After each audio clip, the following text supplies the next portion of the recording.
بسم اللہ الرحمن الرحیم۔ حضرت خالد بن ولید مکہ کے ایک ایسے گھرانے میں آنکھ کھولنے والا بچہ جو اپنی دولت، سخاوت اور فہم و فراست کے حوالے سے جانا پہچانا جاتا تھا۔ اس بچے کے والد ولید کا شمار مکہ کے ممتاز افراد میں ہوتا تھا۔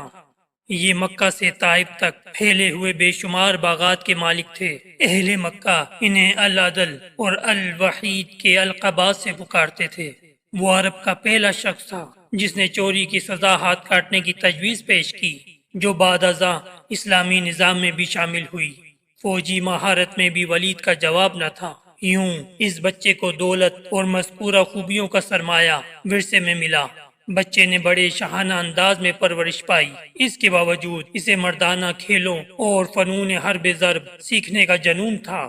اس نے گھڑ سواری، شمشیر زنی اور تیر اندازی بچپن میں ہی سیکھ لی تھی۔ کشتی اور نیزہ بازی میں بھی اس کا کوئی ثانی نہ تھا۔ لوگ اسے میدان کا جادوگر کہتے تھے۔ ان خداداد صلاحیتوں کے مالک کا نام خالد بن ولید تھا۔ میدان کھیل کا ہو یا جنگ کا، آپ رضی اللہ تعالیٰ عنہ اپنی ذہانت اور مہارت سے پانسا اپنے حق میں پلٹنے کے ماہر تھے۔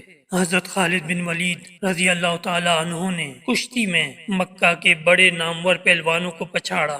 ایک بار مکہ میں کشتی کے مقابلے ہوئے۔ حضرت عمر فاروق رضی اللہ تعالیٰ عنہ، جن کا شمار شہر کے نامور کشتی لڑنے والوں میں ہوتا تھا، حضرت خالد بن ولید رضی اللہ تعالیٰ عنہ کے مقابلے میں آئے۔ دونوں نے ایک دوسرے کو پچھاڑنے کی بھرپور کوشش کی۔ مقابلہ کافی دیر تک جاری رہا اور فیصلہ نہیں ہو پا رہا تھا۔ پھر اچانک حضرت خالد بن ولید رضی اللہ تعالیٰ عنہ کا داؤ چل گیا۔ انہوں نے اپنے ماموزاد حضرت عمر فاروق رضی اللہ تعالیٰ عنہ کو اٹھا کر پٹخا، جس سے حضرت عمر فاروق رضی اللہ تعالیٰ عنہ کی پنڈلی کی ہڈی ٹوٹ گئی، اور اس طرح یہ میدان حضرت خالد بن ولید رضی اللہ تعالیٰ عنہ کے ہاتھ رہا۔